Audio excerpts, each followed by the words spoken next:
যার সম্মান তুমি নষ্ট করেছ তার সম্মান তুমি চতুর্গুণ ফিরিয়ে দেবে সবার সামনে। বৌদির পা ধরে ক্ষমা চাও। আমি পারবো না। পারবে না? বেশ, আমি এই মুহূর্তে এক্ষুনি আমার সমস্ত সম্পত্তি থেকে তোমাকে বেদখল করব।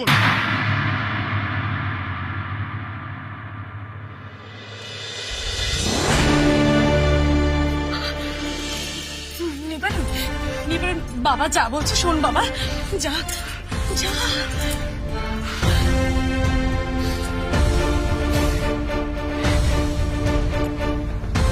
আমাকে ক্ষমা করে দিও। আমি আর কখনো তোমাকে অসম্মান করব না। এই অপমান আমি ভুলব না।